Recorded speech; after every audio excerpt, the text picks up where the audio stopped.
Hey guys, this is Scott from Trim That Weed, and welcome to our video of creative DIY ideas to upgrade your yard. Watch till the end to find out more about these creative DIY ideas. Our list begins with DIY fire pit. A fire pit can act as a center for family and friend gatherings. Whether you're hosting a campfire jam session or a cookout, this idea might be the highlight of your backyard. A fire pit will also keep you warm during the winter season. To build it, you will require a few inexpensive materials such as gravel and angled pavers. You also do not require a lot of space to build it. Add vines. While traditional gardens and shrubs can consume a lot of space, vines leave plenty of walking room by growing flush with the surface.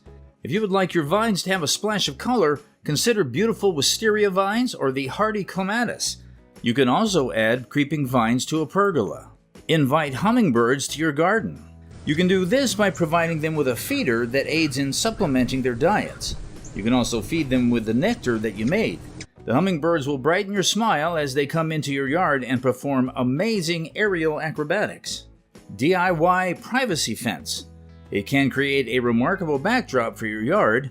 The privacy fence features beautiful planters, tall, wood-stained fence panels, and string lights. It adds flair, personality, and privacy to any outdoor space. DIY pergola. This is an excellent addition to your backyard. You can also add a dreamy touch to it by adding some string lights. This setup brings brightness to the yard at night, proving that it is both functional and aesthetically pleasing. Grill gazebo.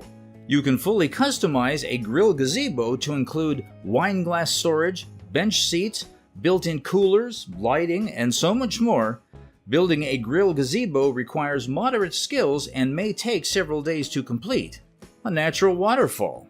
If you have a sloping yard, get some beautiful rocks and properly arrange them in your yard. After you're done, channel runoff to the rocks, and anytime it rains, you will see a little waterfall. You are also free to use any other water source that can keep the water alive, even when the sun is shining. Thanks for watching.